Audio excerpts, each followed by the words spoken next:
vous avez vu dans des précédentes, une précédente vidéo où je vous faisais un peu le récapitulatif des lampadaires, je voulais faire cette nouvelle vidéo pour vous montrer un petit peu ce que j'ai. Donc voilà, Mazda Comet. Voilà.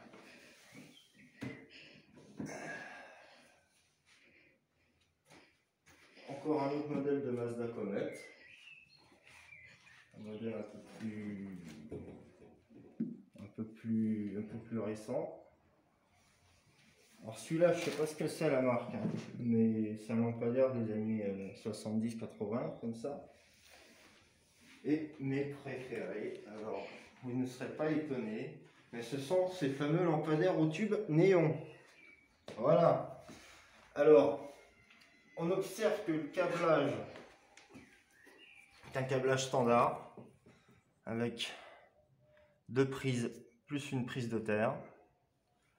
Voilà. Ah non, il n'y a pas de prise de terre sur celui-là, bon c'est pas grave. Mais on remarque que ce sont des néons qui peuvent être utilisés aussi pour les bureaux, pour les espaces publics. Alors maintenant tout est au LED, mais moi je tiens à dire quelque chose d'assez important, c'est que le LED c'est vraiment pas écologique. Alors c'est un message que je fais passer, ce n'est pas une ressource inépuisable et ça fait de la lumière très très moche. Contrairement à ces fameux lampadaires au tube néon qui font comme un tube dans le ciel quand on les voit installés. Et j'en profite pour dire que le film Desaparecidos en la Ciudad, sera disparu dans la ville, le film de cet été, seront mis en scène en priorité, donc ces deux-là. J'en ai deux autres dans mon ancienne maison au néon aussi, mais d'une autre marque. Alors ça c'est un Rani Rej 4, Rani Rej 4. Ce qui est vert, d'habitude le modèle standard c'est gris, donc c'est Clarel, de chez Clarel. Ça c'est un Clarel Rej 2, c'est vraiment un Clarel parce qu'il est, comment dire, il est en gris. C'est un modèle d'origine, c'est un modèle reconstitué, enfin revendu avec une autre société. Et l'incontournable Mazda EPA. Voilà, je dis l'incontournable parce que ce type de lampadaire, vous l'avez on le voit dans quasiment tous les villages et même certaines villes ont encore ce modèle. C'était le plus répandu et c'était aussi celui qui a le plus été vendu à l'étranger. Mazda EPA. Alors, ça, bon bah ça c'est des néons de garage, c'est un peu du matériel de secours. Enfin, pas vraiment, mais c'est du matériel de complément, on va dire. Alors, je voudrais vous montrer un de mes préférés aussi. Bon, mes préférés, c'est ceux qui sont néons. Mais je vais vous montrer un de mes préférés. Le Schneider Onyx. Alors, attendez. Il est un peu lourd. Ça, déjà, ça, c'est des néons. Ça, c'est des néons emballés. Donc, on va éviter de les casser parce qu'ils peuvent servir. Voilà. Attendez, je vais les mettre un peu plus loin parce que c'est très fragile.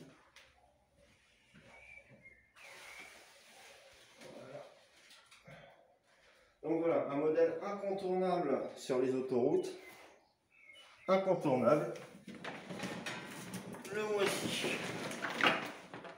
Celui-là, vous l'avez déjà vu. Voilà. Et c'est un numéro 2, c'est un Onyx 2. Moi je cherche un Onyx 3, donc si quelqu'un peut m'en trouver dans un stock. Mais bon, alors voilà, Onyx 2, c'est écrit ici. Et voilà, ça c'est le clou de ma collection, un de mes préférés.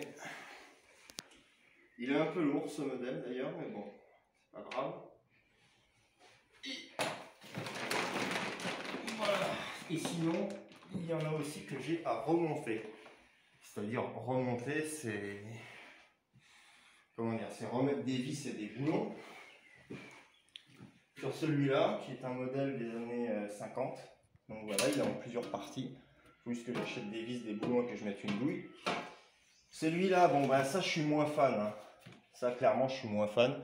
Mais bon, il était dans le lot que j'ai acheté. C'est un modèle récent, c'est un Thorn Oracle. Mais celui-là, je l'aime bien, mais c'est vraiment du complémentaire. Et puis il y en a un autre sur le bois de Vincennes, enfin qu'on trouve sur le bois de Vincennes. Un modèle des années, on ne le voit pas très bien mais il est bien présent. Un modèle vraiment des années 50. On en voit encore un petit peu. Donc là, je vais tout reposer. Je vais reposer donc la comète. Je vais reposer la comète. Et voilà, donc maintenant je vais sortir, je vais vous montrer autre chose.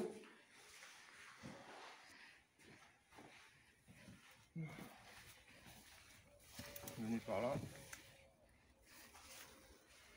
Je vous avais dit, je collectionne les lampadaires, mais il faut aussi que vous sachiez quelque chose. Et ça, c'est purement de l'artistique. C'est purement de l'artistique. C'est, étant un grand fan de Marcel Duchamp, voilà, je fais mon coming out de collectionneur. Je collectionne aussi les cuvettes de chiottes.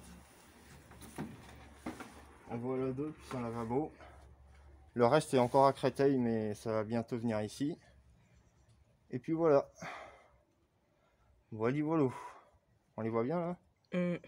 Ouais. Alors ça c'est un modèle Jacob de Lafont et l'autre c'est une autre marque, il est un peu pété mais c'est pas grave. Il y en a un que j'ai acheté sur le bon coin, là, le joli, et le moins joli je l'ai acheté à...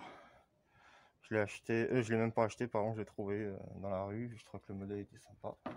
Donc voilà, c'est purement de l'artistique. J'aime les chiottes. J'aime les lampadaires. Et j'ai envie de dire une chose, vive la singularité et vive les gens qui font des collections bizarres. Je sais, je peux paraître un peu ouf, mais en tant qu'artiste contemporain, les chiottes et les lampadaires, c'est artistique, c'est conceptuel, et j'aime ça, et j'aimerais toujours ça d'ailleurs. Voilà, c'était François-Christian Murier sur sa propre page. Et vive les lampadaires et les chiottes!